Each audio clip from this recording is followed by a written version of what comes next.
Hashamaarka funee daawwattootaa fi hordoftoota keelloo miidiyaa oduu yeroo ammaa qabannee dhiyaanneerra dursa hangafoota oduun isinitti hima. Waraanni mootummaa mana jireenyaa haadha hayyuu duree adda bilisummaa Oromoo obbo Daawud Ibsaa abiddaan guban. Itoophiyaa keessatti intarneetiin addaan citee jiraachuun gabaafame. Waraanni mootummaa godina Wallagga Bahaa bakkoota tokko lohee seenuun uummata nagaa shororkeessuunsaa eeramee jira.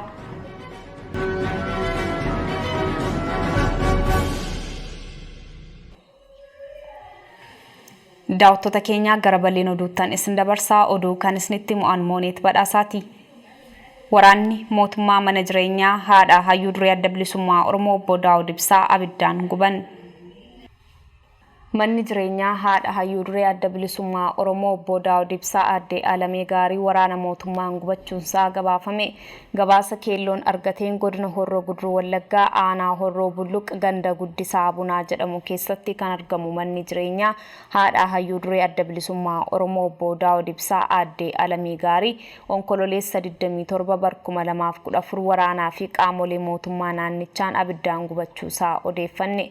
Addee Alamee Gaarii Tuulam haadha hayyuu duree adda bilisummaa Oromoo obbo Daawud Ibsaa yeroo ta'an dubartii Oromoo jabduu fi Oromummaaf bara jireenya isaanii guutuu aarsaa kaffalanii dhiyeenya lubbuun darbanna. Mootonni Itoophiyaa dhufaa darba dararaa irraan gahaa kan turan yoo ta'u sababaa ilma isaanii qofaaf yakki doorsisaa fi shororkaa humnoota gita bittootaan irra gahaa turuu seenaan isaanii ragaa bahaa fi gabaasa arganneen ammaan kana isaan gammaallee biraafuu diduudhaan mana jireenyaa isaanii bakka isaan lubbuun hin jirretti abiddaan duraa gubaniiru jechuun jiraattonni gabaasan. Bulchaan aanichaa shororkeessaa deessee kabajaan awwaalamte jechuudhaan boolla keessatti haadha obbo Daawud Ibsaa addee Alamee Gaarii arrabsuusaa fi lafa ammeenyaa sanillee sichi diiguu akka danda'an himeeraa jedhame. Sababaa manni gubateef qaamolee PP wayitaa himanitti mana shororkeessaan keessatti dhalatee fi ammas shororkeessitoonni keessa jiraatanidha jechuun akka ta'e eeramee jira. Mana cufaa jirutti abidda qabsiisanii gubuu waraana mootummaa uummanni naannichaa ijaan arguu yoo himan namoonni kellaa mana sanaa keessa jiraatan nageenya isaanii oolfachuuf jecha baqataniiru jechuun gabaafame. Itoophiyaa keessatti intarneetiin addaan citee jiraachuun gabaafame. Guyyaa kaleessaa qormaanni barattootaa kutaa 12ffaa kennamuu kan eegale qormaanni hatamee ba'eera jechuudhaan kan ka'e intarneetiin guutummaan biyyattii keessaa addaan cituunsaa gabaafame.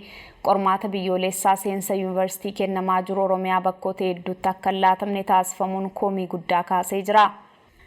Haala cufachuu intarneeta Itoophiyaa keessaa ilaalchisuun neet bilook akka jedhetti Itoophiyaatti marsaaleen hawaasaa feesbuukii, meesenjarii, instaagiraamii, teelegiraamii fi waatsaappiin cufamee jira jechuun ibseera. Bakkoota hedduutti namoonni aappii VPN fayyadamaa akka jiran dubbatama. Waraanni mootummaa godina Wallagga Bahaa bakkoota tokko lohee seenuun uummata nagaa shororkeessuunsaa eeramee jira. Lixa Oromiyaa Wallagga Bahaa aanaa Sibuu Siree Waayyuu Tuqaa keessatti gidduu kana nama nagaa shororkeessuu isaa keelloof himame gabaasa argannee waraanni mootummaa kun lafoota waraanni bilisummaa Oromoo hin jirre iyyafachuudhaan uummata dararuu fi bakkoota kaanitti illee ajjeesuutti fufuusaa gabaasan. Haala kanaan dheengadda sanbata duraa darbee magaalaa Sireetti dhukaasa uummata nagaa irratti banuun lubbuu namaa galaafachuusaanis keelloo fi himamee jira. Namoota ajjeefaman ifatti maqaa argachuu haalli toora sanaa odeeffannoon akka hin baaneef qunnamtiin tokko waan citee jiruuf maqaa namoota ajjeefamanii nuun ga'uu fi hin milkoofne. Akkasuma ona Waayyuu Tuqaa bakka Boonayyaa jedhamutti guyyaa dheengaddaa Sadaasa 7 barkuma 2021 waraanni mootummaa uummata nagaa irratti dhukaasa banuun dararaa geessisaa ooluusaa nuuf himan. Odeeffannoo qabnuun waraanni mootummaa kun bakka waraanni bilisummaa Oromoon keessa darbe yookiis immoo hin jirre iyyafachuudhaan seenuun uummata nagaa gooluu fi ajjeesuusaa nuuf himaniiru. Godinaalee Wallagga Bahaa aanaalee hedduu humna waraana bilisummaa Oromoo waboon kan to'ataman yoo ta'u lola gaggeessaa jiruun waboon ammallee babal'ifataa akka jiru beeksisee jira. Uummanni Oromoos bulchiinsa waraana bilisummaa Oromoo jalatti nagaa fi tasgabbii guddaadhaan jiraachaa jira jechuun eeranii jiru. Ergamaan addaa gamtaa Afrikaa dhimma Itoophiyaa mariin akka furamuu fi erge qondaalota mootummaa federaalaa Itoophiyaaf TPLF dubbise. Wiixata kaleessaa pirezidaantii Naajeeriyaa duraanii Olusegun Obasanjoon ergama addaa gamtaa Afrikaa irraa fudhatan hojiitti hiikuuf gara Tigraayitti imalanii qondaalota TPLF waliin wal dubbisuu miidiyaaleef himanii jiru. Obasanjoon waraana Itoophiyaa keessaa kan gama kaaba Itoophiyaa mariin akka dhaabbatuu fi dirqama fudhatanii kan socho'an ta'uu kan himame qondaalonni siyaasaa gamlammeenii akka waraana dhaabaniif gaafatanii jiraachuudha kan gabaafame. Obasanjoon gara TPLFitti imalanii qondaalota naannichaa argachuu dursuun muummee ministeera Itoophiyaa Abiy Ahmed dubbisu isaanii himaniiru. Abiy Ahmed yaada marii araaraa tole jedhee akka fudhate kan himan Olusegun Obasanjoon TPLF waliinis marii furmaataa fiduu danda'u mari'achuu ibsan. Obasanjoon imala gara Tigraayitti taasisaniin simannaan buufata xiyyaaraatti pirezidaantii naannoo Tigraay Dr. Dabratsiyoon taasisuu fi hedduu gammaduu isaanis miidiyaaleetti himanii jiru. Gama lammeenuun nagaan akka bu'uu fi araarri akka jiraachuu qabu fedhii qabaachuu isaanii kan himan Obasanjoon qondaalota TPLF olaanaa keessaa Obbo Geetaachoo Raddaaf Dr. Dabratsiyoon waliin wal arganii haasa'uu dubbatan. Obbo Geetaachoo Raddaas gama miidiyaa hawaasummaa isaa Tiwiitarii irratti Obasanjoo waliin wal arganii akka mari'atan ibsaniiru. Marii akkamii akka turee fi haalli ittiin waraanni dhaabbachuu qaba jedhamu irratti waan mari'atan ifatti hin dubbatamne. Ammoo Obbo Geetaachoo Raddaa miidiyaaleef ibsa kennaa akka jiranitti hanga daa'imman Tigraay beelaan dararamuun dhaabbatutti waraanni itti fufuu akka qabus dhaamanii jiran. Dhimmuma Itoophiyaa ilaalchisuun UN guyyaa kaleessaa marii gaggeessaa turuun himameera. Rakkoon Itoophiyaa mariin furmaata akka argatu gaafachuus UN irra deddeebiin kan ibsu yoo ta'u rakkoon Itoophiyaa keessaa daran babal'achuun waraana waliinitti seenuun dhugaa ta'aa jira jechuun akeekkachiisa kennaa jirti. Ameerikaa fi Raashiyaan torban kana keessa rakkoon Itoophiyaa keessaa daran hammaachuurraan kan ka'e lammiilee isaanii biyyatti gadhiisanii akka ba'an waamicha taasisanii turan kanneen rakkoo geejibaa isaan mudateef illee haala mijeessuun Itoophiyaa keessaa akka ba'an taasisaa turaniiru. Gama kaaniin ajajaan waraana bilisummaa Oromoo Jaalmarroo Dirribaa rakkoon Oromoo furmaata argachuuf yeroo xiqqoo qofti akka hafu miidiyaaleef himaa jiru. Addi bilisummaa Oromoon guyyaa fincila diddaa garbummaa Sadaasa 9 ilaalchisuun ibsa baasee jira.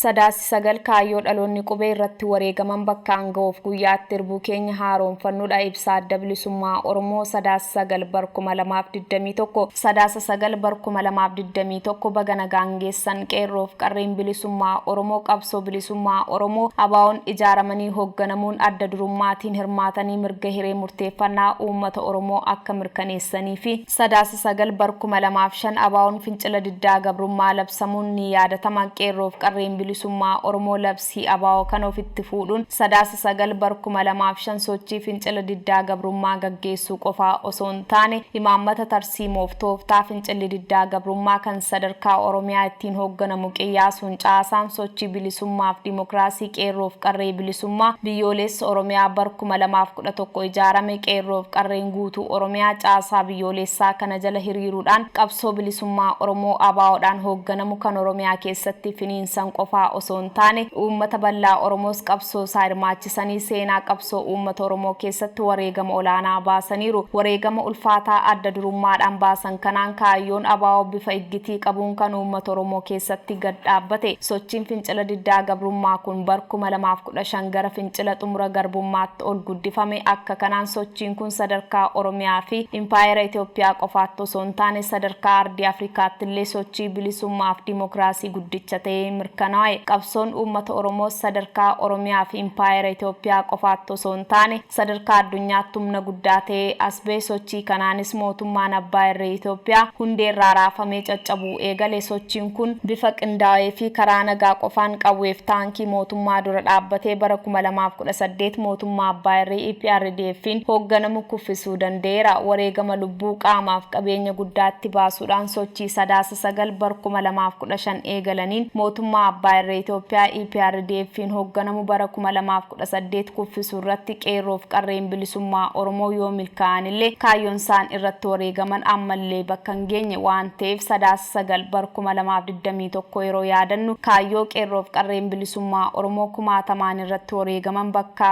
ga'uu fi itti fufnee daran qabsaa'uuf irbuu keenya haa haaroonfannu. Injifannoon uummata bal'aa fi adda bilisummaa Oromoo abaawoo Sadaasa 9 bara 2021. Human Rights Watch Itoophiyaatti ajjechaan caalaa osoo hin hammaatiin jaarmiyaaleen idil addunyaa tarkaanfii fudhachuu akka qaban dhaamee jira. Gama biraatiin dhaabbanni mootummoota gamtoomanii dhimma Itoophiyaa irratti marii taasisee jira. Mr. President, thank you for this opportunity to brief the Security Council on the situation in Ethiopia. And I welcome today the participation of President Obasanjo, African Union High Representative for the Horn of Africa. Mr. President, the year-long conflict in the Tigray region of Ethiopia has reached disastrous proportions. The fighting places the future of the country and its people, as well as the stability of the wider Horn of Africa region, in grave uncertainty.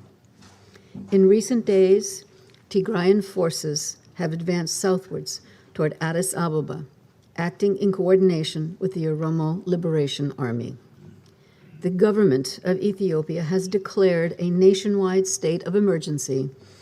Marii kanarratti seeroo jalqabaatii fi dhimmoonni waraana bilisummaa Oromoo akka Oromootti ka'ee jira jechuudhaan namoonni garaagaraa kaasanii jiru. Jaarmiyaan mirga namoomaa kun manni maree nageenya gamtaa Afrikaaf manni maree nageenya mootummoota gamtoomanii waraana Itoophiyaa keessatti deemaa jiru waliin wal qabatee ajjechaan kanarra caalaa osoo hin hammaatiin dhaabsisuudhaa fi mariin olitti waan qabatamaa ta'e gochuu qabu jedhee jira. Labsii yeroo muddamaa mootummaan labsee jiru akka isaan yaaddeessu kan himi Human Rights Watch wixata kaleessaa ibsa baaseen jaarmiyaaleen idil addunyaa dhimma Itoophiyaatti kadhumaa laachuuf akka hojjechuu qaban gaafatee jira.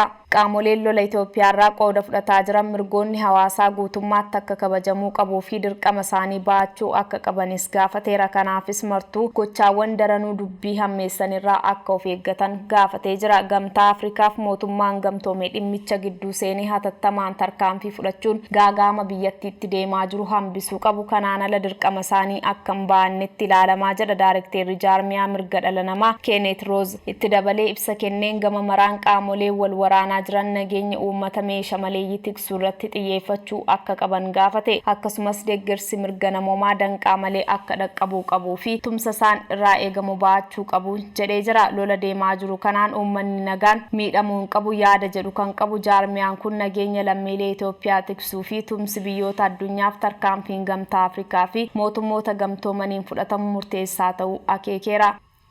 Ibsi kun waraanni Itoophiyaa keessatti waraanni daran babal'ataa wayitaa jirutti ba'ee mootummaan lammiilee biyyattii hunda gara waraanaatti erguuf waamicha taasisaa jira.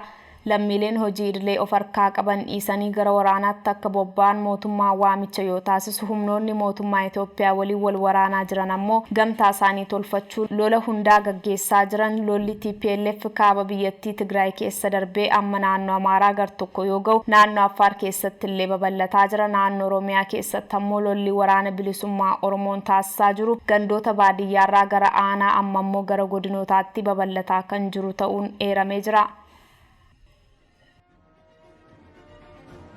Daawwattoota fi hordoftoota Keelloo Miidiyaa oduun ammaaf qabanne kana gammaa ture qophiilee Keelloo afaan waliin turtii gaarii.